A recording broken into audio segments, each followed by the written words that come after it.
A mí me parece que todavía hay un bache entre la medicina social, digamos, en manos de una academia, entre comillas, progresista, y un trabajo real con las poblaciones, con las comunidades. Y creo que eso es esencial. Donde se invierta la cuestión y el diagnóstico lo haga la gente.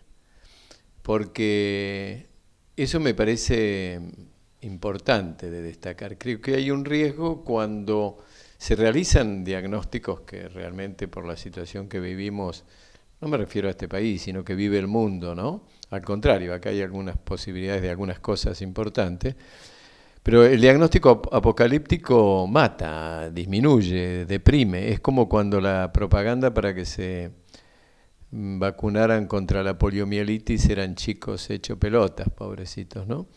Y la gente tiende a cambiar de canal. Si la cosa tiene un diagnóstico apocalíptico y si no se entiende, la gente tiende a cambiar de canal, esto es natural. Entonces me parece que tenemos que pensar en un método de trabajo compartido, que algunos lo tienen incorporado por su larga experiencia en la vida y en el trabajo político con la gente, ¿no? Pues también hay un trabajo político que no es con la gente.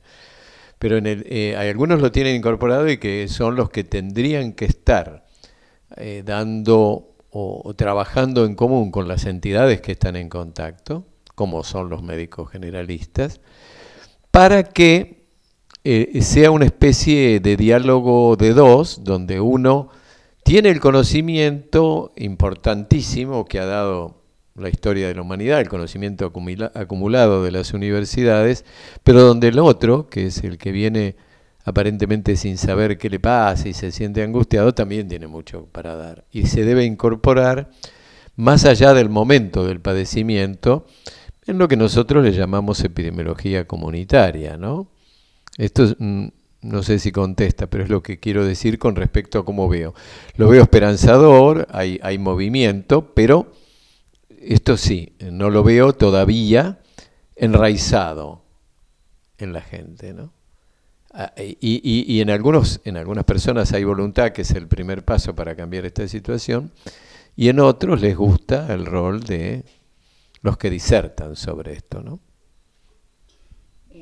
¿Cómo ve usted quiénes serían los actores o los espacios? Yo, como estoy hablando, poniendo el eje en la necesidad de la participación de la comunitaria, creo que el movimiento social se ha constituido, digo genéricamente, el movimiento social en un actor social de fuste. Con la clase trabajadora, que en algún momento tomó la salud en el trabajo diciendo, los obreros italianos decían hace 40 años, la salud no se delega. Después, por esta cuestión de la forma en que se establece el capitalismo y de los padecimientos que hemos tenido con la desocupación altísima y todo eso, se ha llegado a un punto de poner el eje absolutamente en el salario, y esto es tremendo. No corresponde a la cultura del trabajo, ¿no? La cultura del trabajo tiene que saber que el salario es una lucha importante, pero que el capital tiene el recurso de la inflación, así que rápidamente se hace de vuelta de lo que pudo haber pagado allí en ese momento y mucho más. Pero me parece que donde la conciencia se transforma para los trabajadores, esto lo digo como un lugar de rescate en todos estos problemas que ha tenido la clase trabajadora, cómo ha cambiado y todo eso, porque si no se toma cómo incide en los modos de vida de ellos, en su familia, los modos de trabajo, la forma de trabajo, esto es un tema que lo deja de convertir en el actor principal. Por otro lado, nos parece, y el doctor Rachid es uno de los claves en esta lucha, que así como se logró devolver los fondos de la previsión al Estado para que lo administre como el actor que tiene que velar por su pueblo, no puede ser que las ART, las de riesgos del trabajo, sigan estando así sin haberlas tocado, ¿no? Entonces, esto con respecto a los actores. Y después el movimiento social está dando pasos interesantes que hay que conocer. Está empezando a funcionar una universidad popular del movimiento social porque se ha visto que otra cosa que lograron es la atomización del movimiento social. Este ejemplo tan fundamental de los foros sociales mundiales que se vienen haciendo hace 12, 15 años, 15 creo que era, 16, es importante, pero el movimiento campesino no sabe lo que le pasa al movimiento feminista, el otro no sabe cómo es el problema. Entonces, lo que pretende la Universidad la Universidad Popular del Movimiento Social es crear un espacio de traducciones, no es la academia. Sería fatal incorporar la academia a dar clase de teoría, ¿no? Esto me parece importante, porque hay un debate muy interesante que está apareciendo. El otro día en Buenos Aires hubo un foro por la emancipación y qué sé yo, que fue muy interesante, y había un público diverso, y la academia estaba fascinada con una persona que es muy importante, que es García Linera, ¿no? El vicepresidente de Bolivia, que me parece una persona importante. Pero en una mesa muy particular, decía quien habló al final, que era el director de la Biblioteca Nacional, Horacio González, estaba Monseñor Sánchez Orondo, Bátimo, que decía que hay que cambiar el comiterm de la izquierda por el papiter, porque el papa es la solución, que es el nuevo Gramsci, cualquier cosa decía. Yo creí que se iba a morir González en ese momento. Pero dijo una cosa importante, tenemos que volver a resituar el debate. Dice, porque hay contribuciones impresionantes de la academia, Marx es un ejemplo de lo que uno puede decir como academia, pero el vicepresidente de Bolivia dijo que en la polémica, no que generó una polémica entre los dos, entre Marx y Bolívar, García Lineras, al principio del gobierno, cuando no tenía esta experiencia acumulada, había dicho que el que tenía razón era Marx.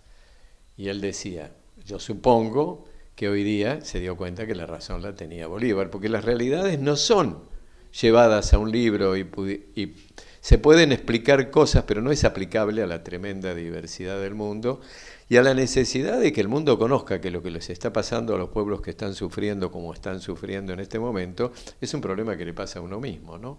Ya que las jornadas fueron hoy sobre Carrillo, hay una frase muy linda porque dice, el hombre aislado no existe.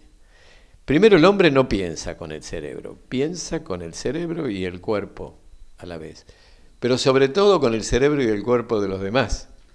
Y dice, Robinson Crusoe no se hubiera salvado si no hubiera llevado todo el background de conocimientos que él tenía de otros hombres que ya ni existirían y el equipamiento que había logrado rescatar del naufragio, ¿no? Parece que esto es importante, ¿no? Ahora que por suerte hay un discurso oficial que habla del otro, la cosa es compleja, por eso hay que saber cuáles son las prioridades para la gente. Y también a la gente que no se identifica ni en un movimiento social ni en nada, pero sí en los problemas cotidianos, tiene que tener un acceso a participar verdadero. Y los médicos tenemos en ese sentido un rol clave. Decirle, bueno, al margen de tratar este caso, el nene, la nena, la mamá, usted misma, me parece que es muy importante que empecemos a pensar qué les pasa. ¿Qué nos pasa a todos? Porque a mí también como médico me pasa. Me pasa además, no solo por la angustia que me generan las situaciones, sino por el sobreempleo, el mal pago, todo eso, ¿no? Entonces me parece que allí se define una cosa muy importante. Y con respecto al rol de los médicos generalistas, creo que es fundamental. El rol que están adquiriendo con las comunidades, por lo que uno rescata, por ejemplo, yo que vengo de Córdoba, de cómo lo vive la gente al médico generalista, lo ve mucho más cercano que al médico especialista que hasta en el lenguaje no sabe manejarse. No es que no tenga importancia, por favor, tienen mucha importancia los médicos especialistas también, pero le cuesta explicar. A veces los médicos cuando concurrimos a un especialista no le terminamos de entender. No está habituado a tomar decisiones que pueden ser importantes o no, pero el otro pone el cuerpo, ¿no? Y creo que el médico generalista se va por su lugar de inserción, que suelen ser los barrios populares, las villas, va aprendiendo este lenguaje que le va a facilitar el ida y vuelta, el conocimiento compartido, ¿no?